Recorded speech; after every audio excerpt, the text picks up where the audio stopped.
Okay, we're good to start. So welcome to our web debate in February. This is actually the first time we meet this year, and we couldn't have a more important, more formidable topic for our first debate in 2020. So today we're looking at multilateral diplomacy at the United Nations, and we're going to ask the question, admittedly the provocative question, is multilateralism dead? To discuss this question, I have three formidable speakers assembled here, and I'm really happy they could join us. They represent both academia and practice, so we're going to have a very interesting debate. Before I introduce them, let me give you a tiny bit of context. So this web debate is organized once a month in the context of the International Forum on Diplomatic Training, and it is organized by DiploFoundation. My name is Katharina Höhne. I'm a senior researcher with DiploFoundation, and I very often have the pleasure to moderate these debates. A reminder for our audience, we try to make this as interactive as possible.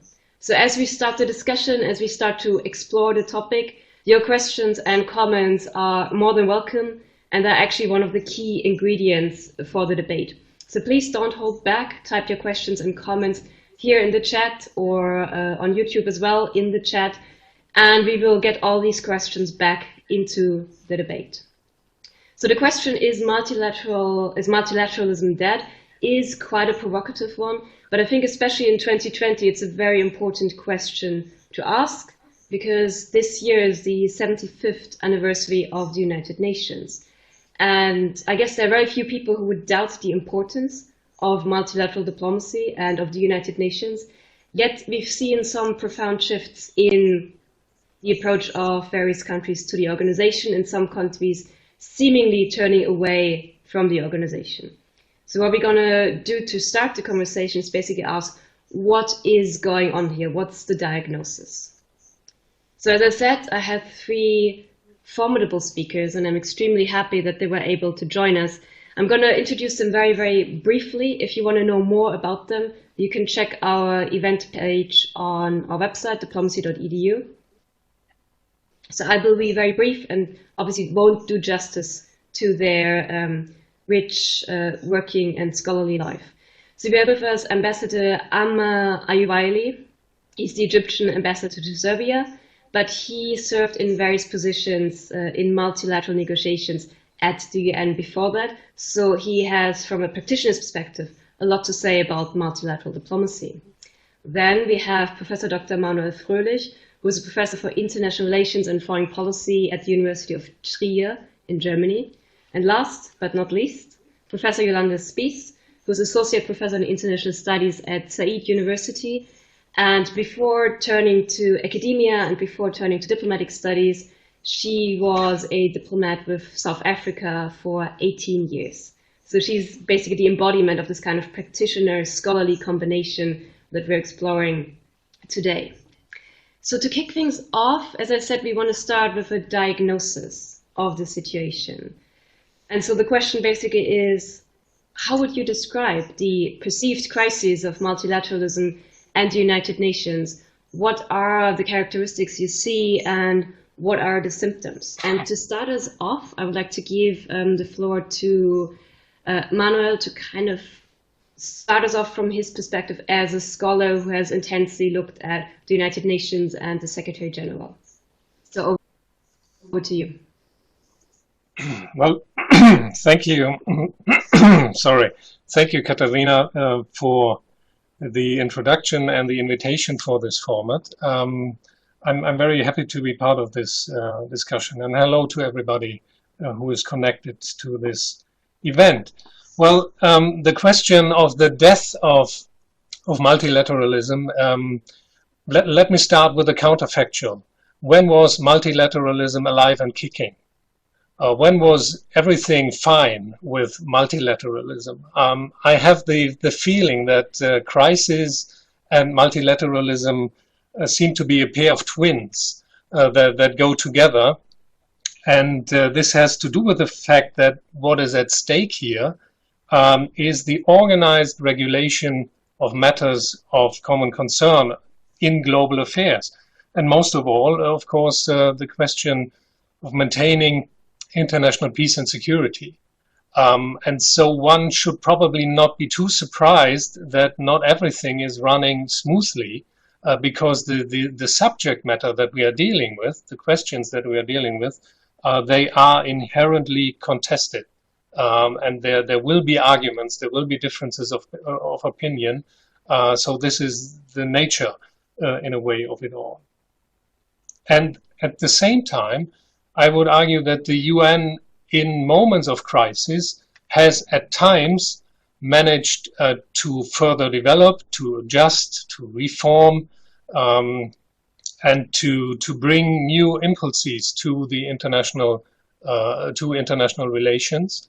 So in a way, reform and adapting seems to be the modus operandi, the working method of the UN in a way.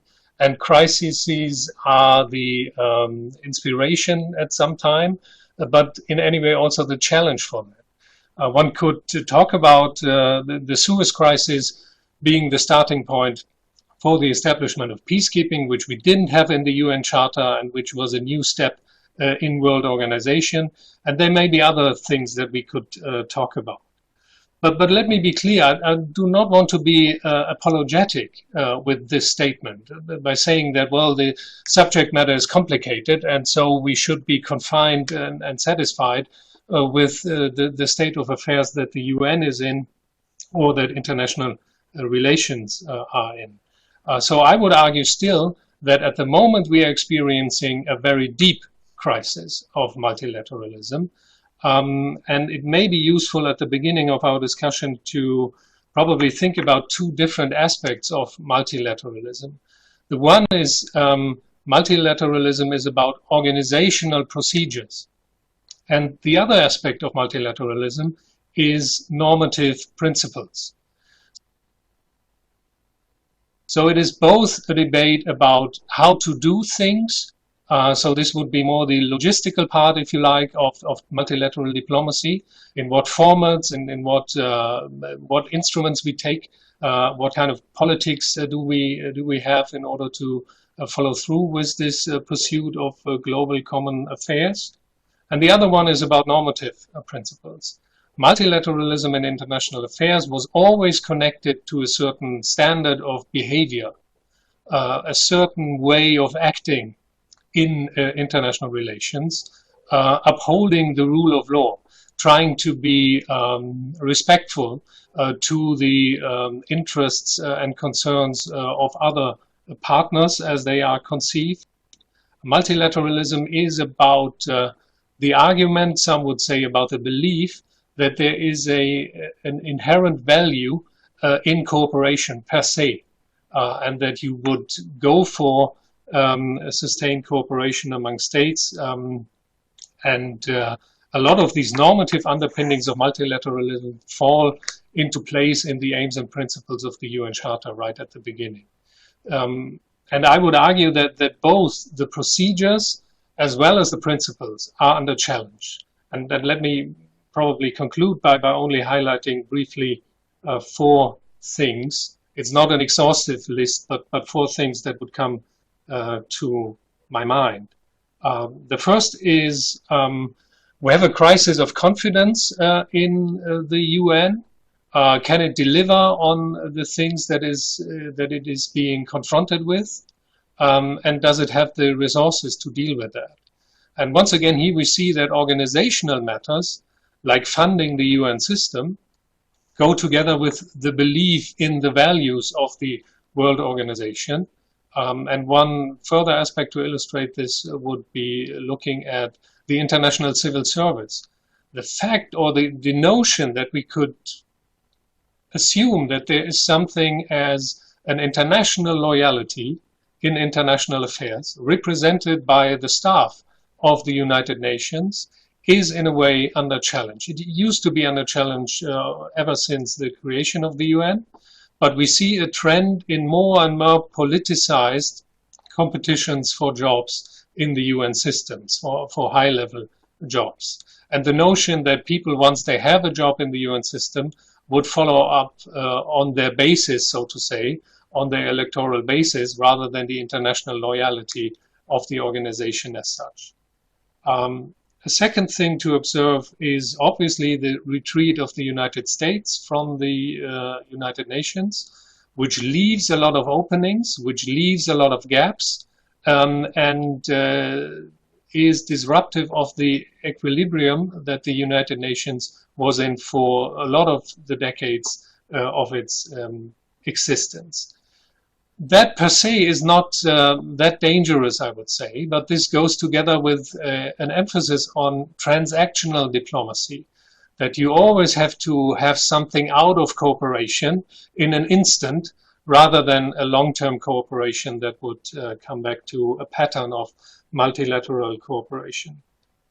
Third one would be the challenge of the notion of global public goods and common interests. If you have more and more governments and member states that would highlight populist, nationalist, sovereigntist language, then this goes at the heart of what the multilateral approach is all about. And this could undermine the notion of multilateral diplomacy. As an illustration, just look at the way both Iran and the United States have tried to legitimize their use of force in Iraq in the past weeks. This falls short of what normally one would expect of the behavior of UN members under the Charter and vis-à-vis the Security Council if you want to use force. So this may be an invitation or a trend to erode certain standards of what is appropriate in international relations, especially with a view to the use of force. And last comment, we are seeing all this against the backdrop of an intensification of the use of multilateral diplomacy on the surface. Last year alone, we had about 50 plus resolutions that were passed by the Security Council. In the whole tenure of Dag Hammarskjöld, nearly 10 years, there were 60 resolutions passed in 10 years. Now we have more or less the same amount of resolutions passed in 1 year. So the demand seems to be as big as ever, if not greater than before. But the question remains if the UN can meet that demand. Thank you so much. There's a lot of elements in there that we can pick up on later. Two things I picked up on for now are maybe multilateralism is always in a bit of crisis. Maybe that's part of the game, so to speak. And the other point is the observation that there seems to be an intensification of the uses of the tools of multilateral diplomacy also at the United Nations. So with these two observations, I would like to hand over to the ambassador, to Amer, to give us his view, also from the perspective of a practitioner who has spent a lot of time at the United Nations on matters of peacekeeping, among others. So over to you, and I'm really curious to see how you react to that question, the crisis of multilateralism and how we are diagnosing it, and your thoughts and comments. So over to you. Well, thank you very much, Dr. Kohn. Kat, it's very good to join you, and of course our two colleagues, Professor Fulish and Professor Spies, particularly that I'm joining you from the Belgrade office of DiploFoundation. Again, the spirit of multilateral Belgrade is coming back through this participation.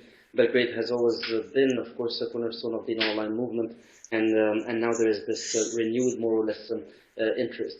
So let me start maybe by questioning a little bit the terminology that we use.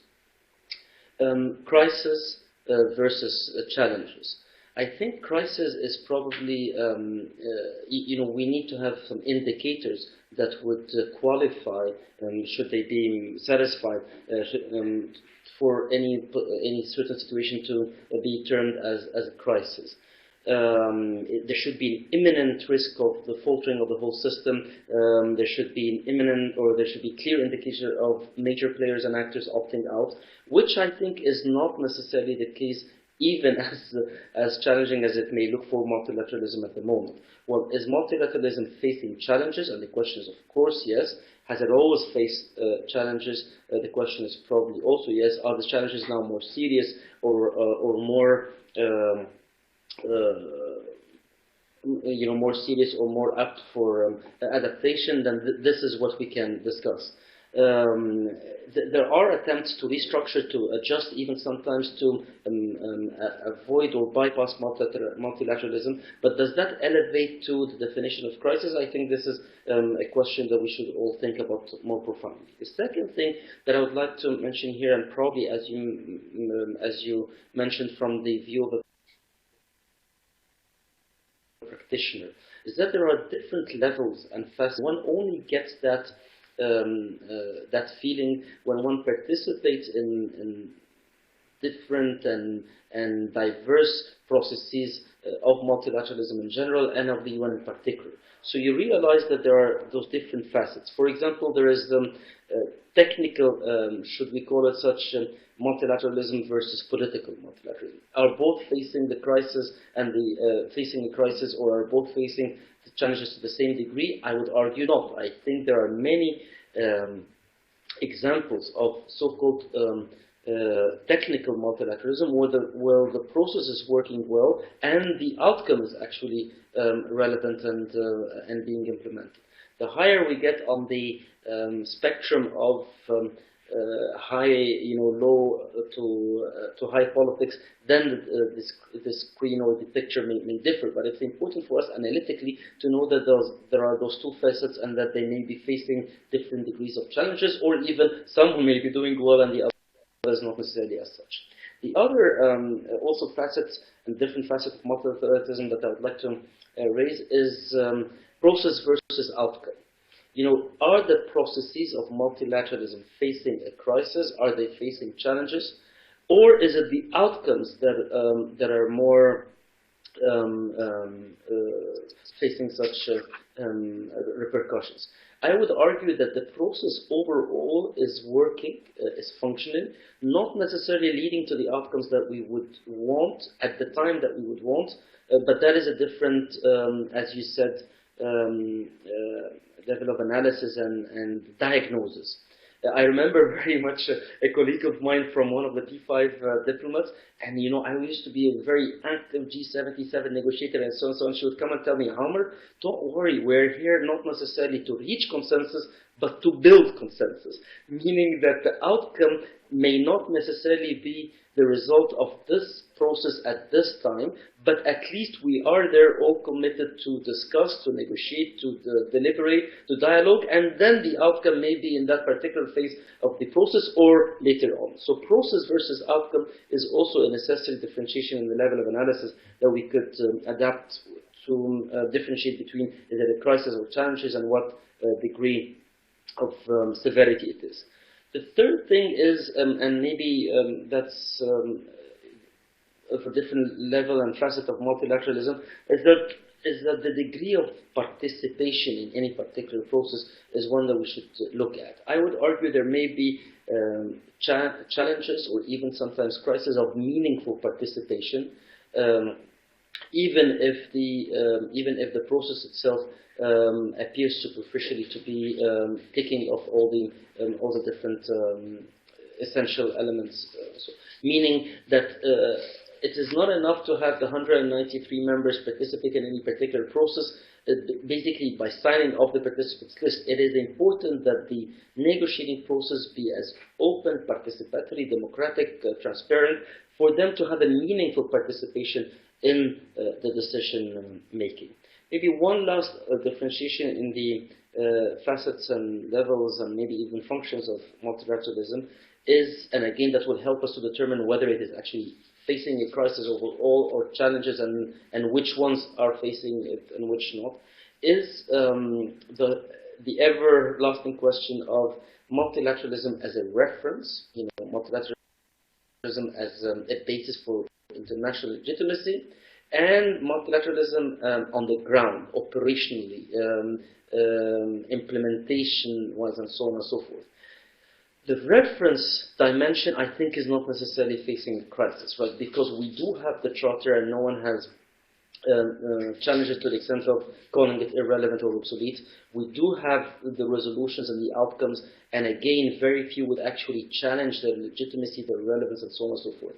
Now, how much of that is actually being implemented on the ground is a different aspect. So again, I think it's important to deconstruct that concept of multilateralism to different facets, levels, and dimensions, and then we can identify which ones are facing more challenges than the other, or actually which ones are working much better than we think that they are. And that is why I like the question that you put, Kat, at the beginning: is it a crisis or is it a perceived crisis?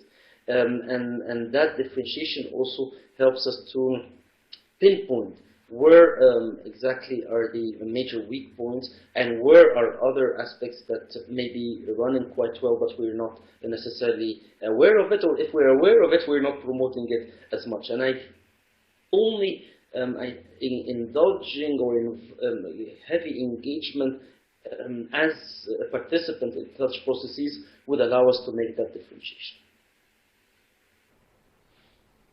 Thank you so much. I really appreciate that you basically took the question we're asking and deconstructed it and took it apart. And there were a number of important distinctions, I think, and I picked up two, which is the distinction, as you mentioned, and as you reminded us just now, between crises and challenge. And then the other important distinction between process and outcome. So we're here to build consensus. We might not reach it now, but at some point. And I think these are two extremely important reminders. So I would like to hand over the floor now to Professor Yolanda Spies. Yolanda, what is your view on the crisis of multilateralism or the perceived crisis of it, and what is the diagnosis you see at the moment regarding the United Nations? Thank you, Kat. I know we're pressed for time, so I'm going to try and be very, very brief. First of all, I distinguish between multilateralism and what is happening at the United Nations. I don't think multilateralism is in any form of decline. I think it is changing. I think it is morphing. It is showing itself in many different ways. As concerns the United Nations, I agree with Manuel that it has actually been in crisis ever since it was conceptualized. And when we take into consideration that it's 75 years old, it's like an elderly person who is now retiring and looking back at the world and not really understanding everything that's been happening. But that doesn't make it irrelevant, it doesn't make it dead. And this person, this elderly person, has given birth to many others and so on. So there are just more international organizations now, many of them cooperating with the UN, and the dynamics among them all, and also among the various states and the polylateral entities that are all part of the multilateral environment. That is fascinating. But to get back to the United Nations, it was a creation of Western states, even though there were non-Western states who were founding members. And those same Western states, the United States, which was such an incredibly important intellectual proponent of the United Nations, that Western-centric order is indeed at its end. And I think that's the crisis that we are seeing. The leadership of the United States and of Europe is in such decline, especially the United States, which I consider a superpower that's gone rogue. It is just ignoring international normative conventions at the moment. I don't think it's going to last forever. I think it will return. It has always returned to multilateralism. We should be reminded that President Wood, the League of Nations in 1919, himself was overridden by his Congress, who never ratified the US membership of the League of Nations. So what I see is a geopolitical crisis in the world, lack of leadership, but the United Nations itself I see as simply growing, bigger than ever, more complicated than ever, and we need to understand the processes that are involved. Thank you, Yolanda. I really like this image that I actually now have stuck in my head of the United Nations as an elderly person. I think it's quite helpful also what you mentioned in terms of doing important work, but maybe not quite understanding our times and some of the key issues of our times. I think that's a really helpful image. So having diagnosed the crises or the challenges of multilateralism and the United Nations, and also having made some important distinctions, let's dig a little bit deeper. And the next point I want to look into is the approach of various countries to the United Nations, and if we can see any changes or any kind of trends there. So are there any recent shifts in multilateral diplomacy at the United Nations, and what are the respective approaches that different countries take towards the World Organization? And this also ties in well with some of the questions we already see appearing in the chat. So, for example, we have a reminder that we also should look at interests and really closely identify the key players. Then also the question of maybe states are only paying lip service to multilateralism. So maybe that's something worth unpacking. And last but not least, also the reminder that the crises that we're perceiving right now might be a crisis of some member states. And that ties in with something that, Yolanda, you reminded us about, that the crises might be actually a crisis of the West or Western world order.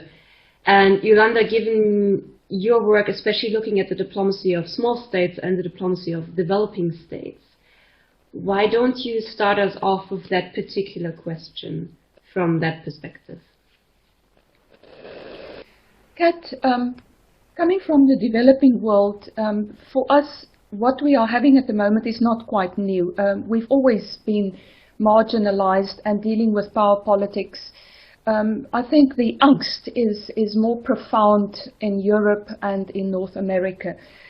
We've had to be more supple, much more strategic in our use of multilateralism, because proportionately it's more important to us, because size matters, and when we band together in multilateral groups, it is to the benefit of us as individual states. Having said that, I would like to call our mode of diplomacy structural diplomacy, whereby we don't just pursue specific agendas, we also at the same time target the structure of international power, in the sense that we are continuously looking at representation within organizations, the UN being foremost among those, and looking at how previously marginalized states and parts of the world should be at the epicenter of global governance. And I see landmark changes in that when you look holistically, when you look over the past few decades at the development of the G20, for example, overtaking the G7 as the engine of global economic governance. And even something as archaic as the structure of the United Nations Security Council.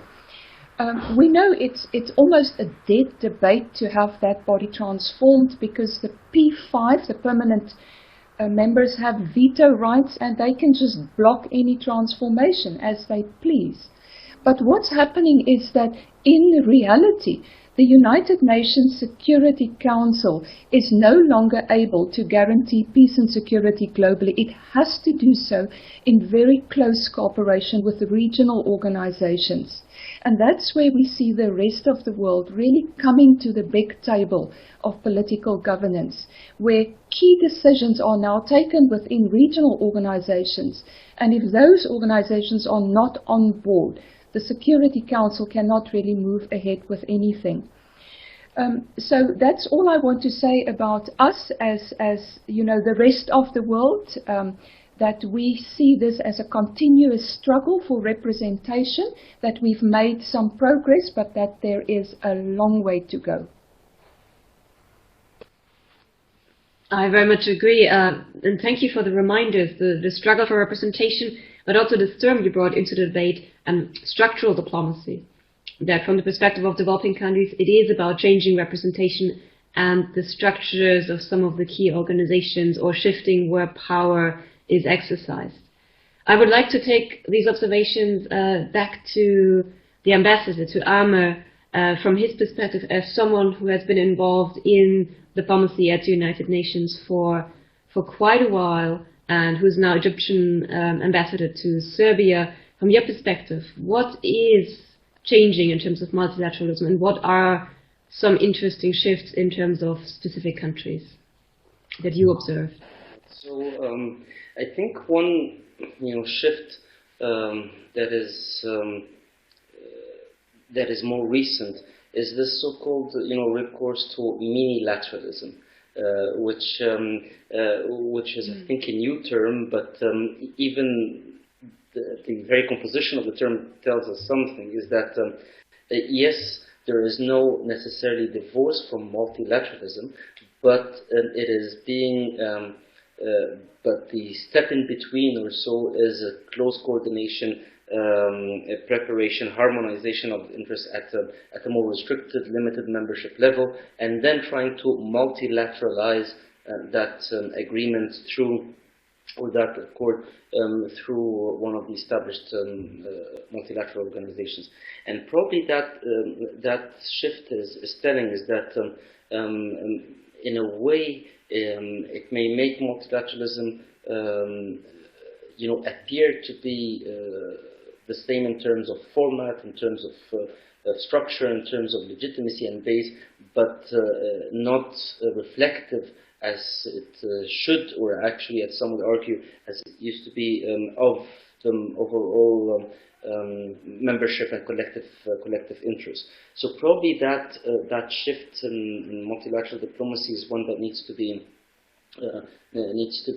observed and addressed in a way that we still benefit from the real, the genuine, core values of multilateralism, which is openness, transparency, participation, and so on and so forth. The other probably also shift is that we're seeing much more discord among major actors than used to be the case. Before, or at least not to the same degree, and that again may lead to more difficulty in reaching the outcome, though not necessarily giving away the whole process of multilateralism as a whole. So I think these two shifts, minilateralism and then discord, are two aspects that we need to be aware of. The rest, I think, of your question, so what are the respective approaches of different countries towards the World Organization or the UN? I think here there are two distinctive approaches. One is that we need to it's more engagement. It's more referring to UN, to multilateralism, to preserve its core function. And the other one is, of course, is more bypassing, is that it's not relevant anymore, and therefore there are other platforms, there are other forums where one could reach the same results. But again, I think those two major shifts, which is recourse to more limited membership decision-making forums, although not necessarily structures, and then also this, even when there is an established structure, there is this discord among the major actors, which makes the reaching an outcome much more difficult.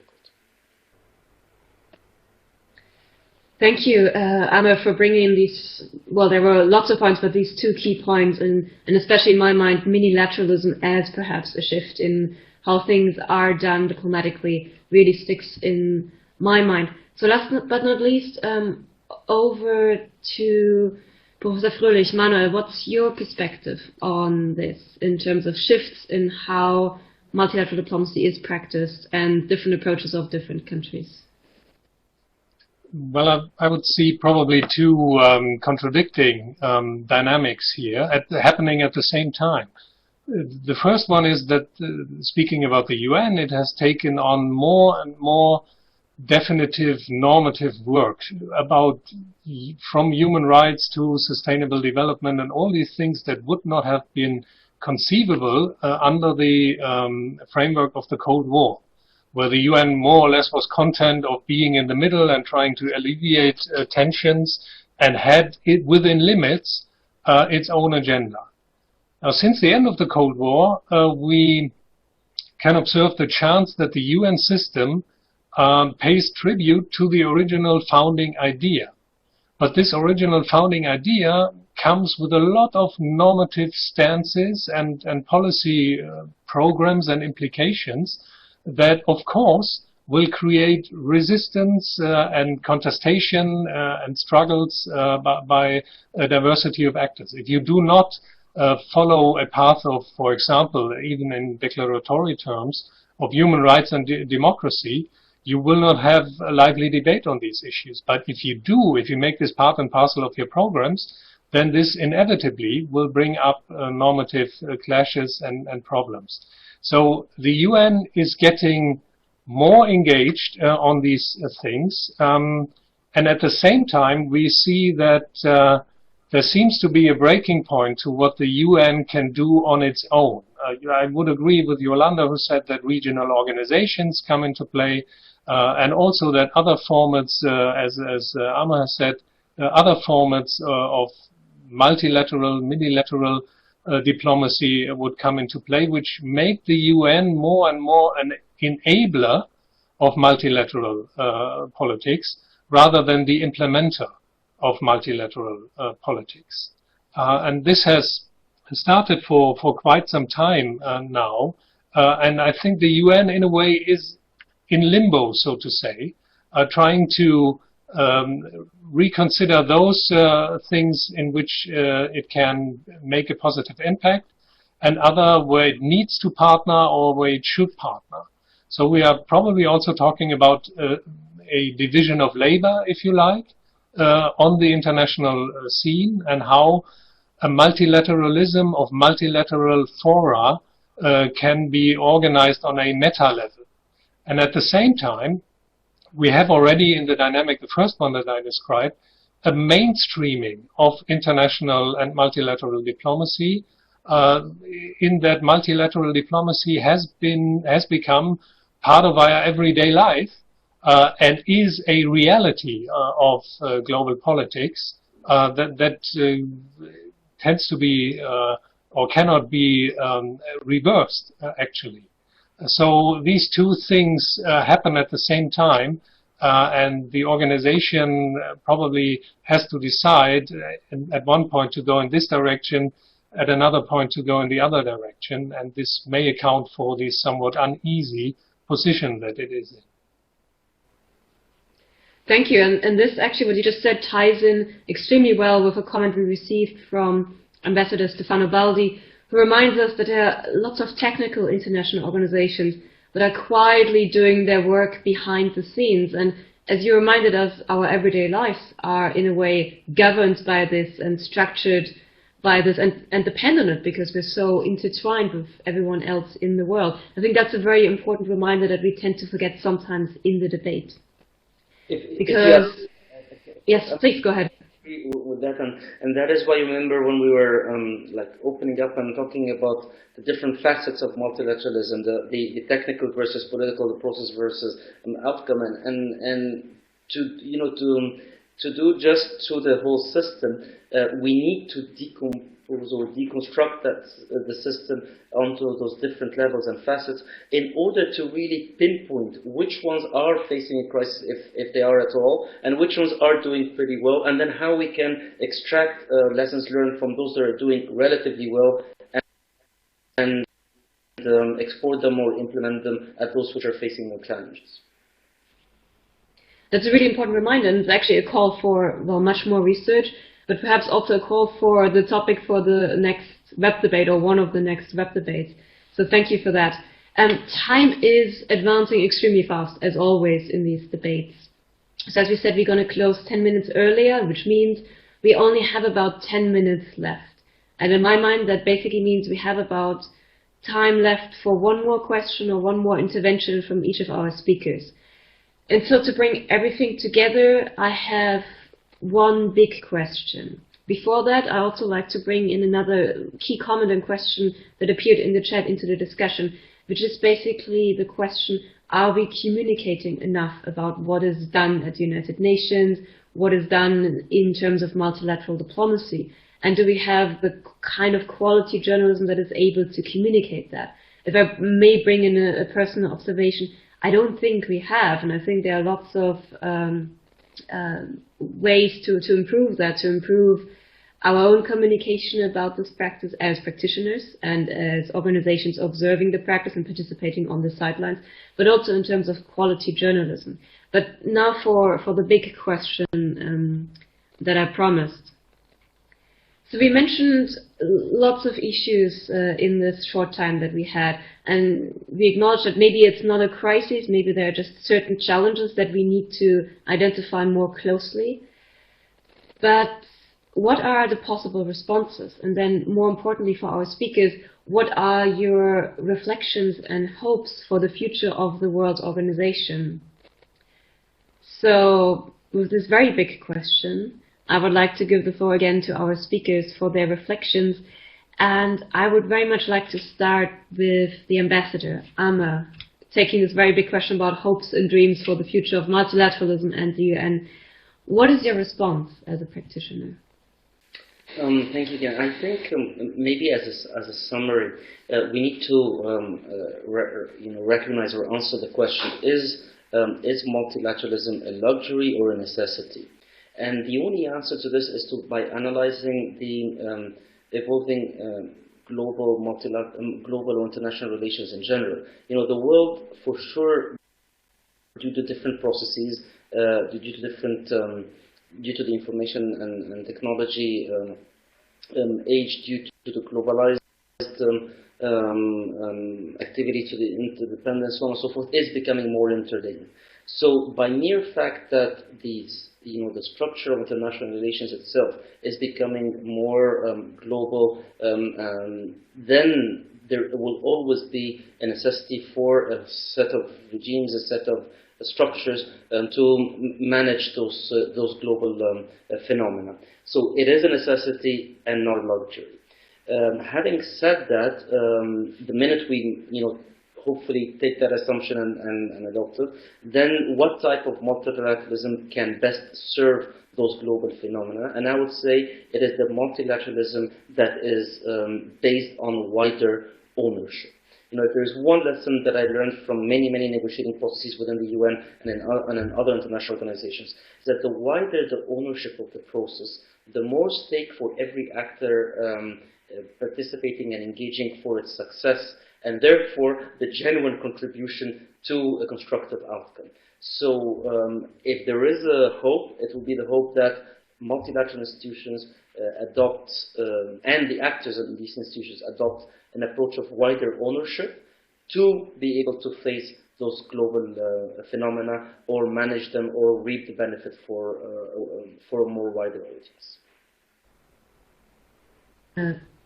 Thank you so much for this almost like very practical approach for the future, and it's almost like we can take notes and then start working from there. Professor Spies, Yolanda, what is your take in terms of hopes and aspirations for the future of multilateral diplomacy or the United Nations?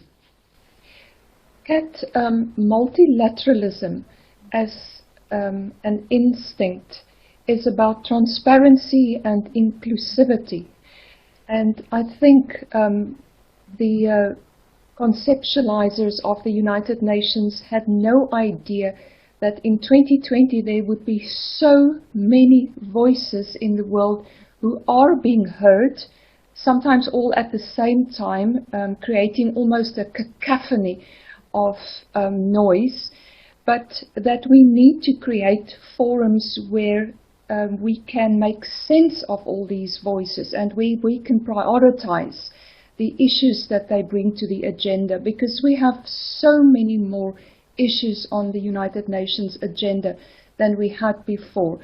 At 75 years old, I think it's a good time for us to have a big party and then also reflect on how the organization needs to be equipped for the future, because it is still the mother of all international organizations in the world. It is still the best we have. That doesn't make it excellent or even good, but we still need to come up with something that could even come close to replacing it. So I think here is a research agenda for us, a normative agenda as well as a research agenda, to come up with practical solutions on how we deal with representation and with legitimacy and with inclusivity and transparency in 2020. I couldn't agree more, and I really appreciate the emphasis on normative agenda. I think that's very important to keep in mind, that we're working towards an ideal here. Last but not least, Professor Fröhlich, Manuel, what's your take on this admittedly very big question about the future of the United Nations?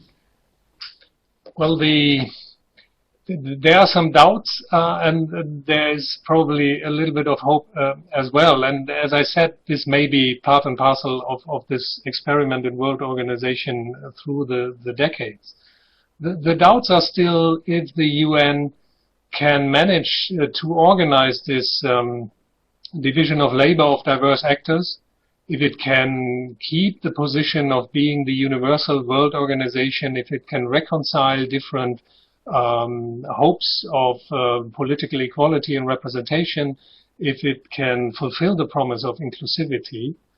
I don't think that the judgment is out on this yet, but we see at least that the UN seems to be the forum where this debate is being conducted. So it is still important as the organizer and the forum for all these questions, and it still has a lot of potential for developing further formats, developing further initiatives. And I think it's also quite interesting to see that no matter what the institutional shape and form of the UN is, the question of what kind of an international society or community that we live in, and how the individual, each and every individual on this planet, has a stake in this organized community of diverse interests and experiences, is the bigger question that I think will stay on the agenda with the UN or any reformed UN that you might have. So it is a thing that is far more than only institutional design. It is something that speaks to the collectivity or adversity that we share in global politics. So I'm taking a little bit of a hope from initiatives like the Alliance for Multilateralism and countries really going forward, trying to support this broad outlook, and the search for what one UN staff member, Andrew Cordier, at some point called the disinterested, interested members of the UN.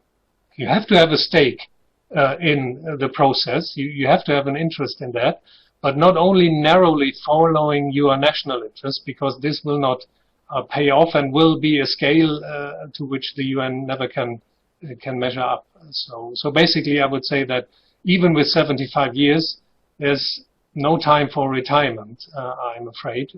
So there's still some use to this elderly person.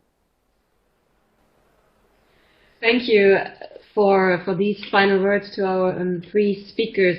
All that remains for me to do is to thank you, our participants, for your comments and questions.